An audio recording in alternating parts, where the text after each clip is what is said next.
Publishing books does change your life, of course, but like the change that happens like at the like granular level that changes you as a person is something you do at the desk. And so if you privilege what happens in the time you're at the desk with yourself, like that just makes everything else easier. And it's also the part you can control. And I think that is really important, that so much of the outside stuff is completely outside your influence. And you'll also just keep raising the bar as you succeed.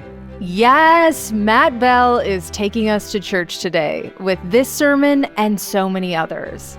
Because Matt is a writer's writer, and he knows all about creating the best writing and publishing life for him, just like we all need to do. But I think it's just also like a really good break, like writing a nonfiction book between the fiction drafts has been good for me. I don't know if I'll do that forever. It seems exhausting that I'm going to write like a 30,000 word nonfiction book every time I write a novel. That's right. Matt has an exhausting yet enviably productive novel writing process. We're going to get into that, Matt's tips for NaNoWriMo, pronunciation up for debate, plus his favorite craft books, and more in today's episode. There's nothing to writing. All you do is sit down at a typewriter and bleed. Welcome to The Bleeders, a podcast and support group about book writing and publishing. I'm writer and podcaster Courtney Kosak, and each week I'll bring you new conversations with authors, agents, and publishers about how to write and sell books.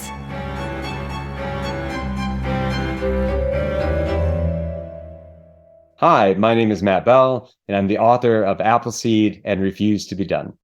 That is definitely an abridged bibliography. Matt is so prolific, he can't even name all of his books in his intro. I'm telling you, there is so much to learn in today's episode. I have listened to it several times during the editing process, and I'm still finding new nuggets of wisdom. You are going to love it, so let's dig in. When did you first identify as a writer? I think probably at like 20 or 21. I was always a big reader, and I wrote some stuff when I was younger, but I didn't really think of it as something I was doing. It was more like part of being a reader, right? Like you read something you liked, you wanted to make something like it. But I think when I was 20 or 21, I wrote my first short stories that like felt like I was really doing something and felt like I was trying to do it, right? Like I wanted to be a writer. So probably around then. Wow, that's so early. What's your all-time favorite book? Probably Jesus' Son by Dennis Johnson. Tell me about this book. It's probably from the early 90s. I feel like I've known about it maybe since that 2021 kind of era too. Johnson, it's a short story collection that all follows a single character who's a heroin addict who, through the book kind of, goes to recover eventually. But it's hard to describe in like broad terms. It's really beautifully written. It's really surprisingly structured. And there's this sort of movement from when the main character is on drugs, he's also having these like transcendent, like kind of religious experiences. And as he sobers up, he loses access to that world. And so it's a really interesting sort of movement. But it's a book that meant a lot to me when I was a young writer and still does. Something I read like once a year. Oh, that's so cool. What's your dream writing routine?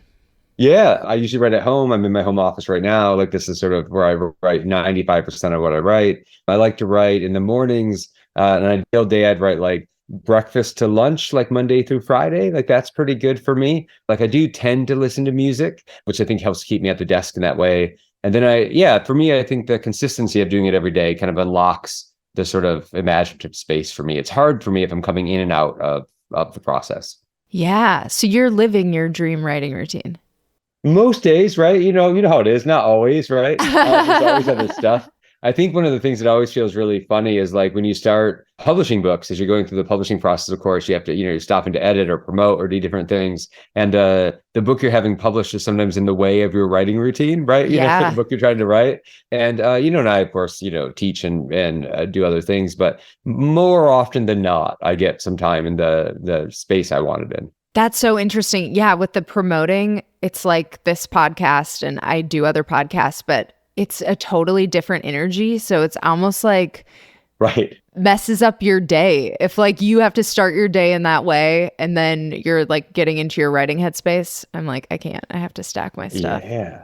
I'm the same way. It has to be the other way around. Like once I'm in the world of being like responsible to other people, even I think like it Yeah. gets really hard for me to do it. There used to be kind of a battle between like the best time for me to write and the best time for me to exercise, or like as soon as I get up. And it took me like kind of years to sort that out, right? Where it's like I can exercise and then write. It'll be okay. But they really were competing for the same spot in my life. Oh my God. Yes, I have that same thing. So you figured it out and you just exercise first? Yeah, absolutely. And partly it's Okay. because I live in Phoenix and it's like, in the summer it's 120 degrees out here and you either run at 4 in the morning or you don't. Right. So like it just, yeah, it's made by necessity. It has to work that way. Yeah. Love it. What's one piece of writing that makes you jealous you didn't write it?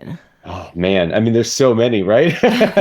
You know what? What immediately came to mind was in Ursula Le Guin's *The Left Hand of Darkness*. In the last third of the book, there's this glacial crossing passage where the two main characters are it's crossing. It's called the Gobrin Ice in the book, and it's just like 80 pages. It's an adventure. It's these two people who are really different from each other coming to know each other. It's a little romantic, and I every time I read that, I just think like, how did she do this? Like, is this so good? And I remember reading it for the first time and just being like, oh, this is one of those books I'm going to read forever, right? Just like because of that part. And yeah, I think about that a lot. When I teach it, I think I can feel like the joy on my face just talking about it, right? Like, it doesn't feel adulterate in any way by trying to figure it out or something, right? Like it's just sort of like, look how good this is. Is sort of the whole lesson there.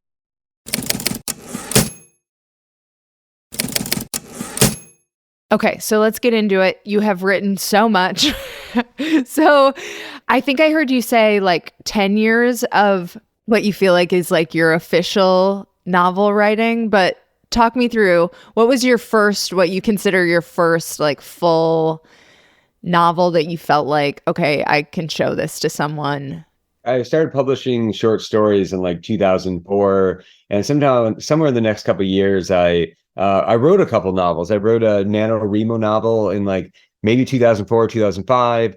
That I didn't really show to anybody. I don't think anyone's read it. And then I wrote a novel the year before I went to grad school. It's supposed to be like 2008. That I was in a writing group, so people saw parts of it, but no one ever read the whole thing. And I think those both felt like really early works. They were like obviously early works, and I sort of knew they weren't going to be books I published. But they did teach me that I could like type a whole book, which has its own sort of thing. And so the first novel I published came out in 2013. I think I started in like 2010. So maybe I had a draft of it by the end of 2010 or something like that.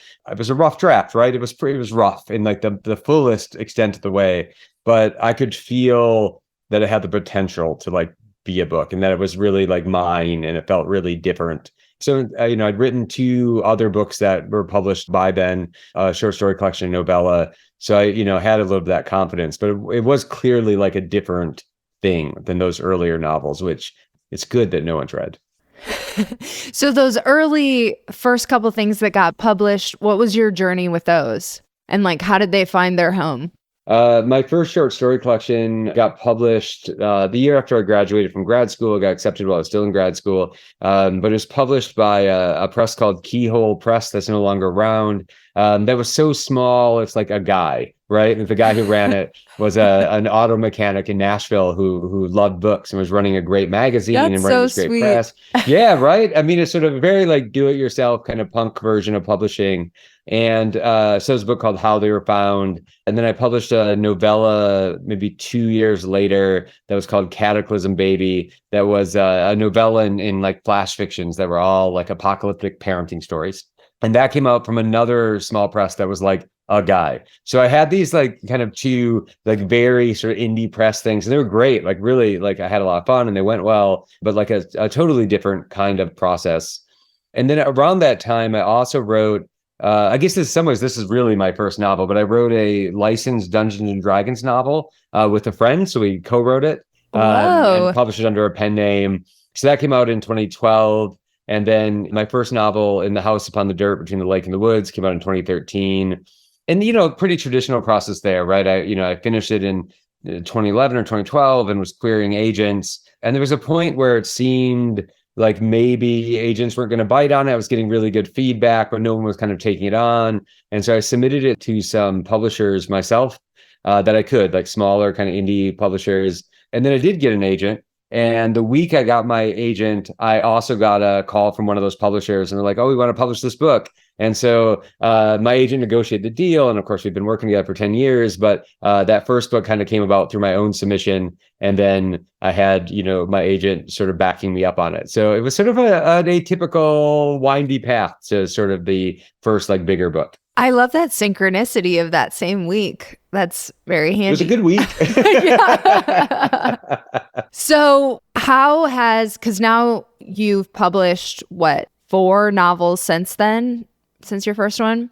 Yeah. So how has your process changed as you've gone through each one? Yeah, I think, every book's a little different, right? They all have their own challenges. They all have their own sort of wants. But in some ways, I think my broad process is pretty similar. Like I write like a very exploratory first draft. I tend not to outline before I start. I almost always know the title before I start, but I really sometimes know very little else. And so I write kind of an exploratory draft. And then at that point, I do my sort of outlining, and I outline what I've made and make a plan for like a second draft. And I tend to do like a complete rewrite. Like I write the book again from scratch. And that's kind of stuck since In the House. Like that's sort of the way I function. I think the big changes are, of course, you get better at things. There's things that, that you're better at than you used to. So they take you less time. But I think a lot of it is just having gone through the process. When it is like uncertain or it is kind of not working, I sort of know that this too is part of the process. Like I think my confidence that will turn out is better, which is not to say like books don't fail all the time. Like I have a lot of things that don't work out, but I think I sort of trust that my process will eventually finish a book in a way that there was no way to know initially, right? Right. So what are those things that you've gotten better at? Oh, I think, some of it's like the things you just can't do initially. Like, I think I was not a great dialogue writer. Like, I think dialogue is something that I really had to sort of learn how to do. That was hard for me too. Yeah, it's really tough. I feel like you either have a natural faculty for it or you don't. But of course, you can develop it. And so I think when my last novel, Appleseed, when I was writing that, I was like, you have to learn to write dialogue. You have to get better at this. Like, my first 2 novels are a little bit of like a guy walks around by himself and like does things, like people have to be able to be in scenes with each other and have conversations. And so I worked really hard, I think, to learn to do that, which opened up a new kind of scene, really, because when you can have people in extended interaction, then other scenes are possible. And I think that kind of changed the speed of my prose in a certain way, even. So I think that, I also think I'm a much better, my novels have always been plotty, but like I'm just a better like structure person than I used to be. I can see sort of novel structure in a way that I couldn't in the past. And so I think I don't know if save time is the right way, but at least see the opportunities faster.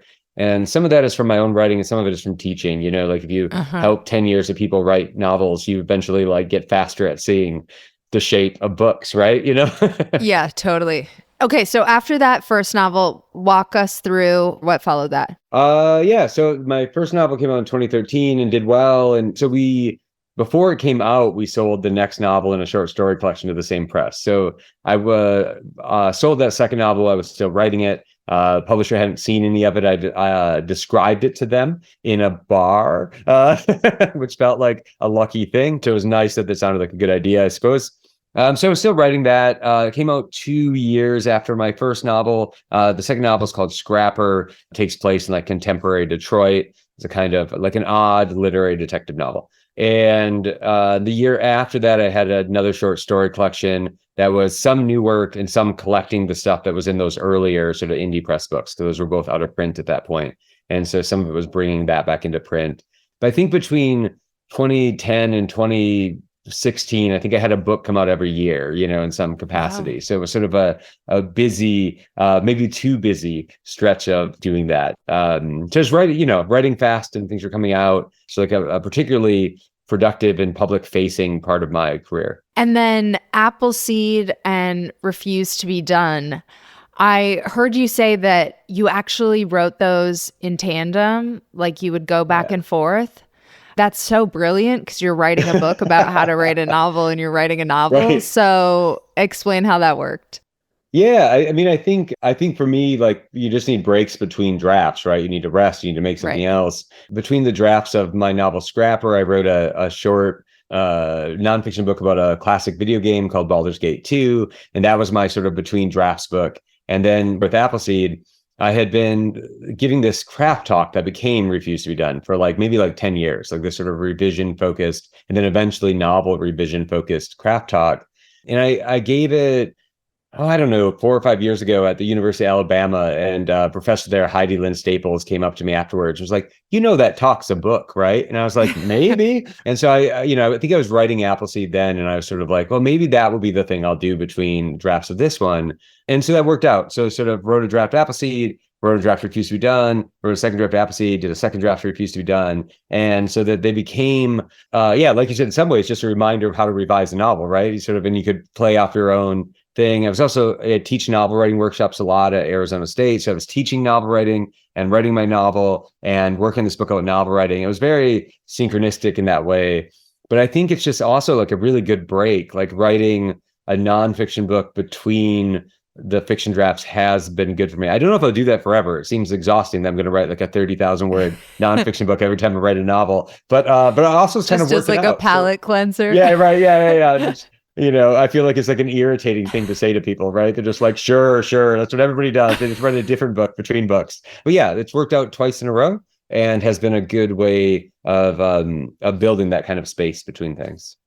Do you feel like, I'm sure it's hard to pick favorites of your novels, but do you feel like that was an advantage to Appleseed? Like, since you were so immersed in this, how do I revise a novel? Like, you did things that you might have not done otherwise?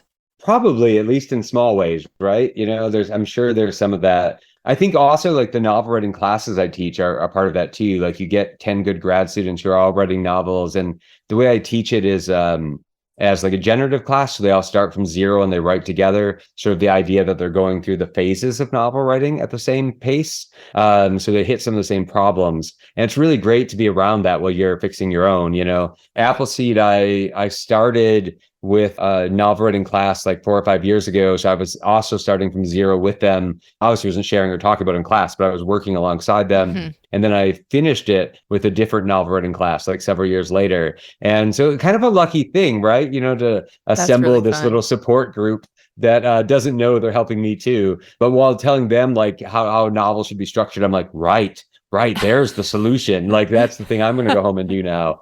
And yeah, I mean, it's one of the gifts of teaching. I'm sure doing this podcast is the same for you, right? You're just like talking about stuff and suddenly you're like, oh, wait, I know what I'm doing. Oh, yeah. Or sometimes when I just am daunted by something and then I'll talk to someone and they'll be like, yeah, it's just 75 1,000 word essays. And I'm like, yeah. I know. So easy. Yeah. So, okay. Refused to Be Done. Love it. So like just broad strokes, like what's your advice of the book?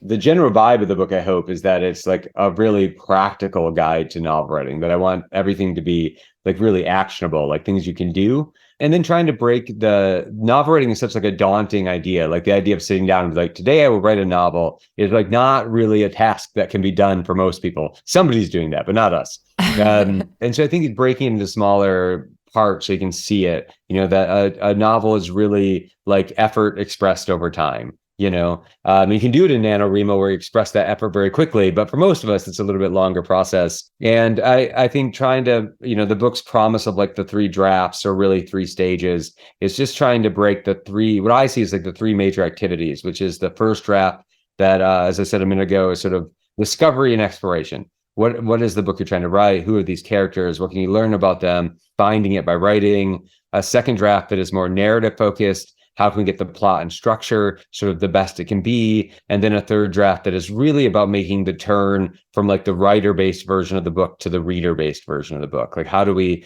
polish this and smooth it so that the reader has the best experience possible? And maybe that is one of the things about the book that is different than a lot of other craft books, is really trying to separate like what's for the writer from what's for the reader. I think a lot of what we get jammed up in like a writer's block way is this worry that we're going to be like judged by our early drafts, but no one judges you on anything you don't show to them, right? Yeah. Like it's in some ways it's like your fault if you're showing people things too early and they're like, this isn't very good yet. And you're like, well, yeah. And so, trying to sort of separate those 2 parts of the process and like what is for you and what's for other people. Did you have any craft books that you were in love with before you wrote a great craft book? Yeah. Oh, thanks. Yeah. Yeah, I have some favorites. I really love the Tin House Writers Notebook collections. There's two of those. They're books of essays, but they're really they're lectures that were given at the Tin House Writers workshop. They're really smart and practical and sort of actionable. And because they were given as like lectures, they're also like a little more fun. They sort of have more conversational tone. I think those are really great. I really love the Grey Wolf Art of series, which sort of like the art of subtext or the art of time in fiction. They're right up here. So I'm just looking at them in my office right now. When I initially started thinking about Refuse to Be Done, I thought like, oh, maybe I could pitch it to them as like the art of revision. And then right before Refuse to Be Done came out, Peter Ho Davies put out the art of revision in that series, and which is great. And I was like, oh, great. Yeah, of course, Peter did it. So that's good. They have that covered. And I think the other thing that was like a real model for my book was Benjamin Dreyer's English, which I think is like the great style guide of our generation. I think just like wipes out something like Strunk and White and replaces it. And I think it was so friendly and encouraging and wise and really well built. And I was like, okay, like maybe this is like one of the models for how to build a craft book that's really accessible. And of course, that book sold like 10 million copies. So if you're going to steal a structure from somebody, steal big, but I really love Ben's book. And I think like it did sort of show me one of the ways you could organize like this much kind of disparate material. Like it's not, it's not a, like, these are the 15 steps kind of book. And I think Dreyer's helped me see how you did that. Oh, I love that. I just read John McPhee. Is that the New Yorker guy? Yeah. Yeah. Draft number 4. And I loved how through his own work, like illustrated so much about nonfiction structure. I really enjoyed that book, but I haven't read any of the ones that you recommended. Oh, nice. So, and I have the McPhee and haven't read it. So yeah, so great. We'll get on it. We'll assign each other some homework. Yeah, perfect.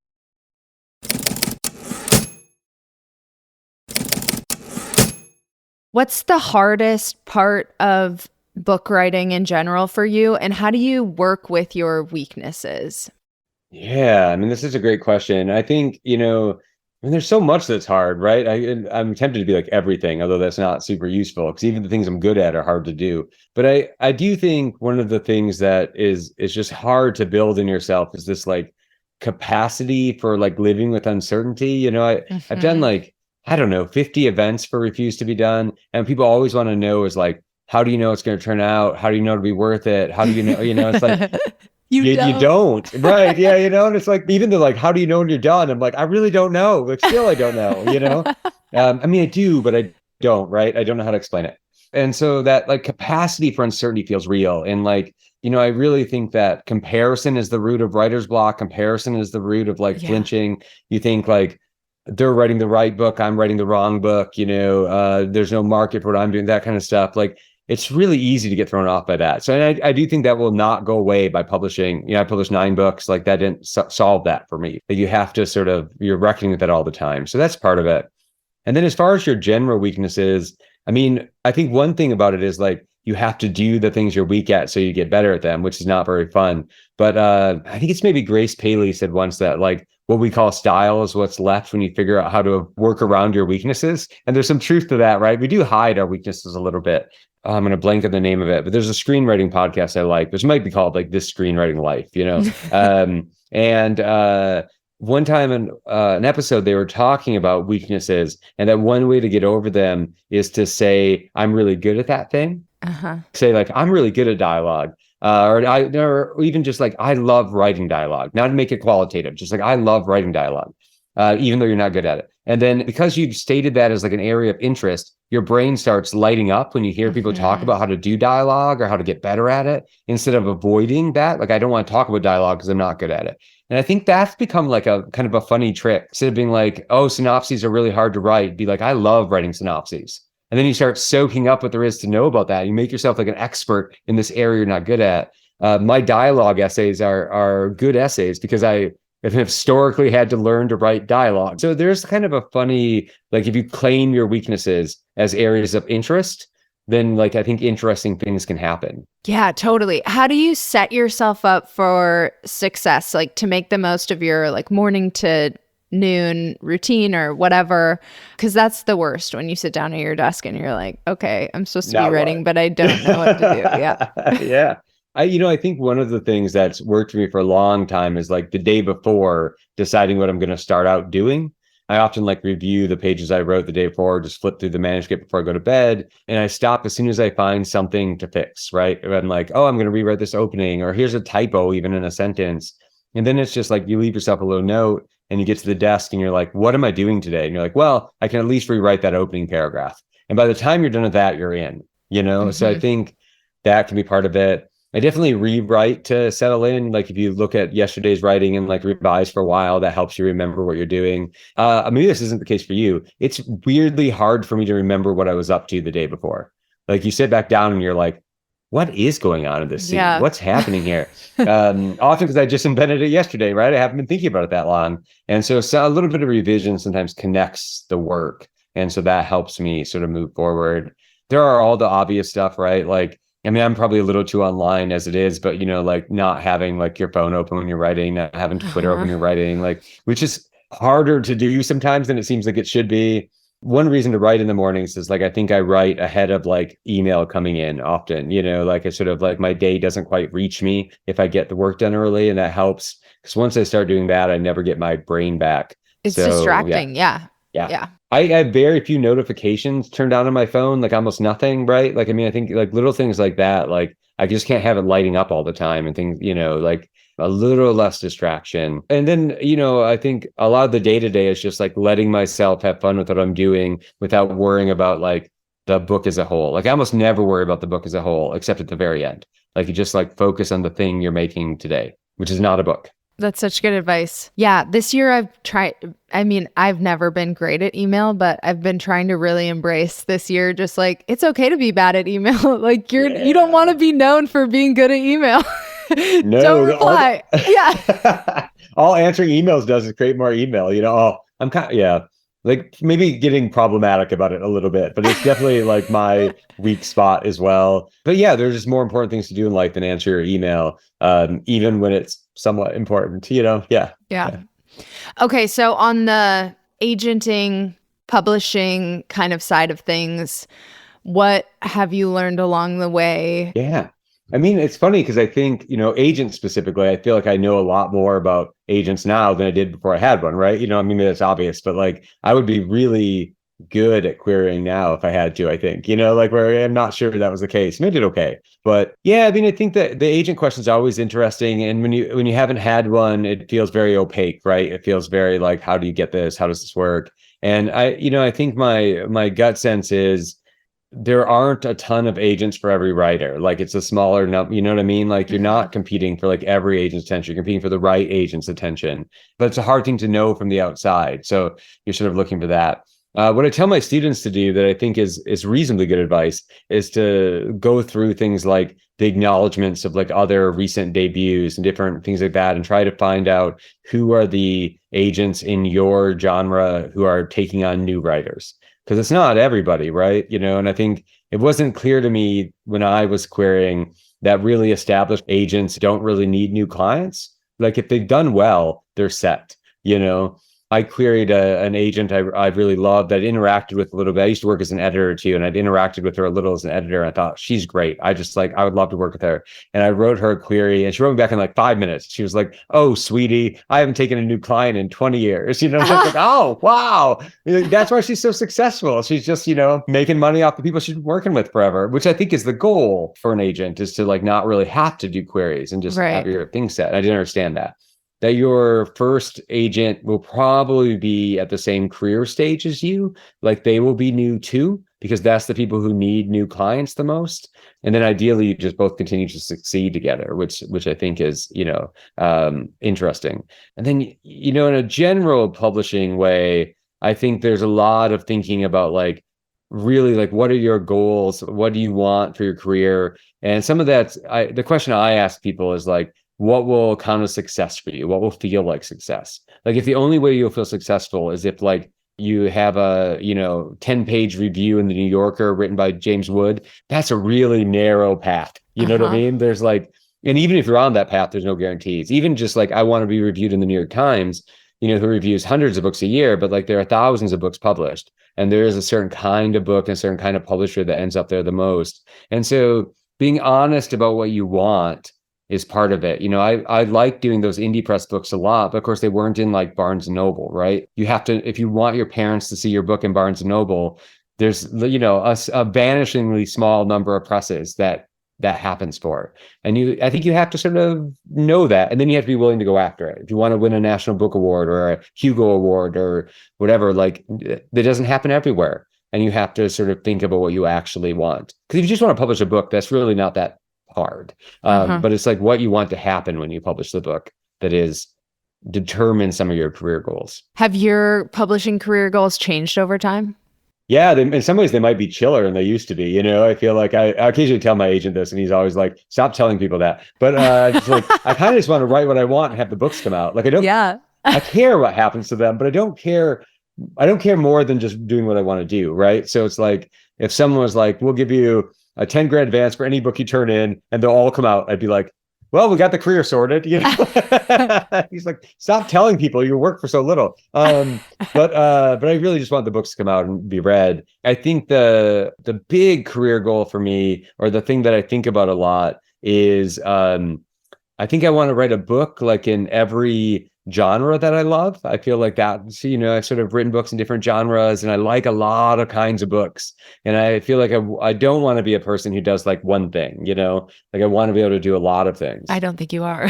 Yeah, I don't think so either, which is good, which is also kind of career you can build by just never doing the same thing twice. Yeah. So that's sort of the goal. And it does cause career complications, right? Like, my book I'm working on doesn't look that, it doesn't look, I don't know, it's thematically related, but it'll be a different kind of book. You won't just be able to say like, in the vein of, right? And I think, so I know I cause, my agent and other people on my team little problems that way, but I feel like that's the way for me to sort of stay interested. Like you learn how to write one kind of book and you write it, and then you learn how to write another kind of book and you write that. And that means that you sort of end up with like range as opposed to, like this very specific thing I do. But yeah, I feel like there's so many kinds of books I haven't even got close to yet. There's a lot to do.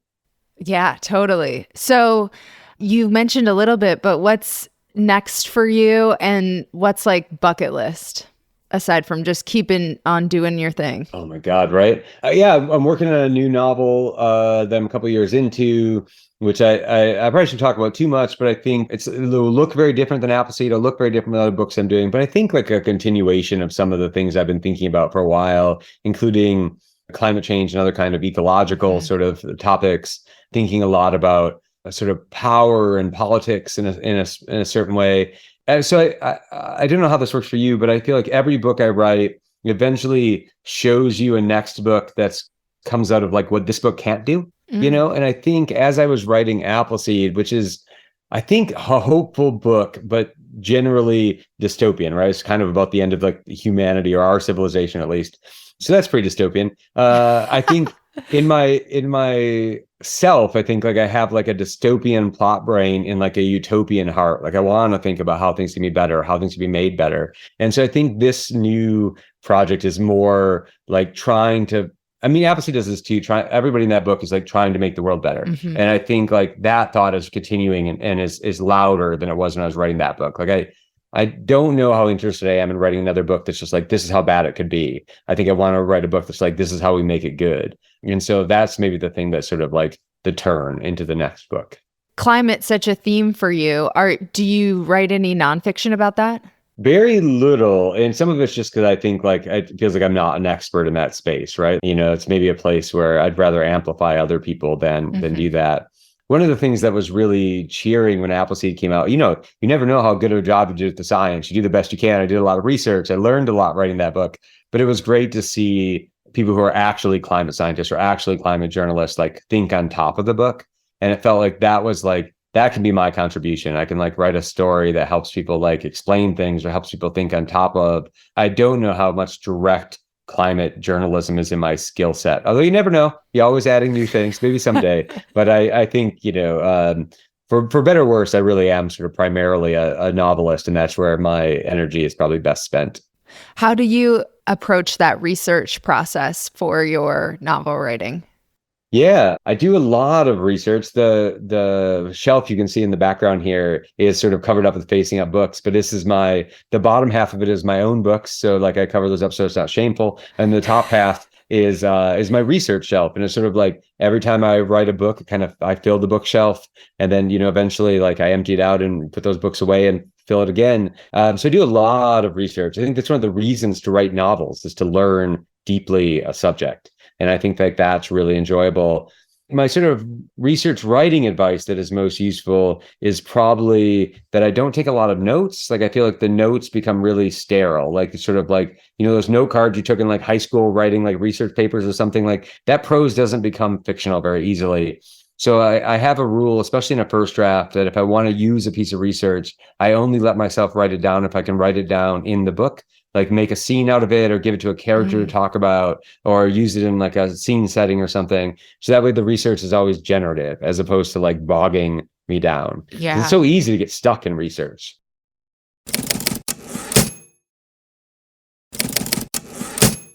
Okay, so as a creative writing professor, what's like the biggest kind of, I know you do this all day, but what's like one big takeaway that you hope to impart on your students? Yeah, I mean, I think the primary driving thing is that you really have to write what you want to write. You have to know that why you're writing things for yourself. I go back all the time to this Jane Smiley quote where Jane Smiley says, you can either love the work or you can love the rewards, and life is a lot easier if you love the work. And I think that it's a weird thing to hear when you haven't had any of the rewards yet, but a lot of publishing makes you feel crazy as opposed to feeling fulfilled, But like the actual work of writing the book can make you feel really fulfilled. Publishing books does change your life, of course, but like the change that happens like at the like granular level that changes you as a person is something you do at the desk. And so if you privilege what happens in the time you're at the desk with yourself, like that just makes everything else easier. And it's also the part you can control. And I think like that is really important, that so much of the outside stuff is completely outside your influence, and you'll also just keep raising the bar as you succeed. So it's better to sort of focus on what happens at the desk. And that's also related to that, like not comparing yourself to other people, that you really, I'm a long distance runner, and in running, we say all the time, like you have to run your own race. And I think like that's the thing, right? Like you can't write other people's books. You can't have other people's careers. You just have to like do what you can do. And as long as that's the sort of parameters for your success, it's a lot easier to feel good about what you're doing. Oh, that's so good.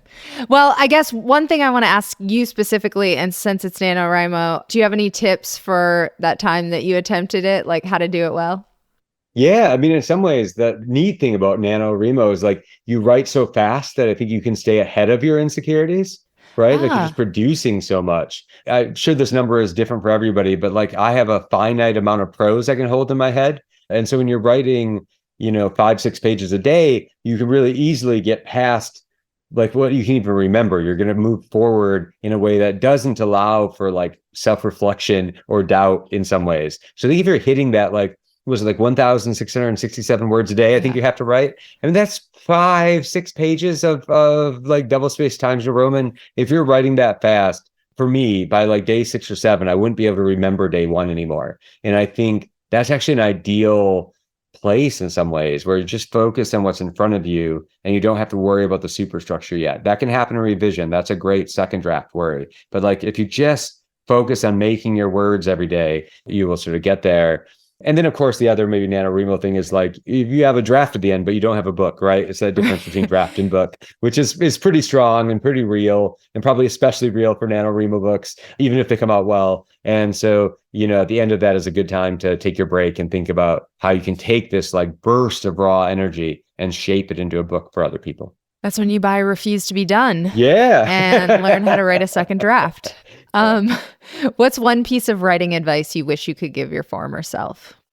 Oh man, I mean, probably so many things. We talked earlier about like not avoiding the things you're weak at or bad at, but like moving toward them. And I think like that's really useful. I think the other thing that I think about a lot that took me a while to learn is that like it's okay not to be able to do everything at once. Like, to go back to dialogue again, when I'm writing 2 or 3 people talking to each other, I can't write like what each person is saying in their own unique voice and block the scene and have something interesting and make the sentences good. And learning that it's okay to like get something down the page and then like layer it or build on top of it, or No one has to see the in-between versions if you don't show it to them. And so like allowing something to be imperfect in sort of the pursuit of the better or greater version of it, it seems like a thing that's really hard to do when you're starting out, especially because so many writers are by nature perfectionists, and it's hard not to be perfect. And sort of giving yourself that space is really important. That's a good one. One tip for writers trying to get a book published. Yeah, I mean, I think it's 90% doing your research, right? I mean, I think it is like figuring out who publishes books like you, what agents represent books like yours. Your career won't look like anybody else's, and sort of figuring out what's best for you. And I think there is I mean, this is one of those places that's kind of undefinable, but like why are some books that are good not able to be sold? That happens all the time. And I think there's sort of a matrix between like merit and market value, which is a different kind of grocer thing, and then also like urgency. And in some ways you have to solve this triangle when you're pitching your work of like, does it have merit? Is it good? Does it have value? Is it a kind of book people buy? And does it have urgency? Like, is it a thing people need in their lives? And that can be hard to square all three of those parts of the triangle. I'm messing up my shape metaphors, but there's something there that's kind of complicated. And I can say even like promoting Refuse to Be Done, the urgency question is really easy. Like people are trying to write books and it has stuff to teach them about writing books, and trying to make the urgency question for like a novel sometimes like, why this book? Out of all the books so much read, why this one? And I think you do.